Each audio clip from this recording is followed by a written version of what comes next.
attention, our engineer today is Justin. He's going to pull forward through a spring switch that sends the locomotive the other way. The switch itself was built in 1903, built by the Carnegie Steel Company in Pittsburgh. Now you can grab your cameras as Justin comes this way.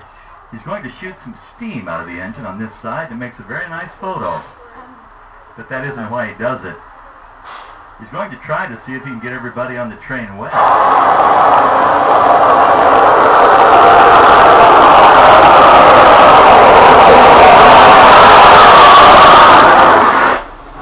Get wet, don't worry about it. It's just water. It won't hurt anything. But it makes him happy. He got married recently. He's still not normal yet.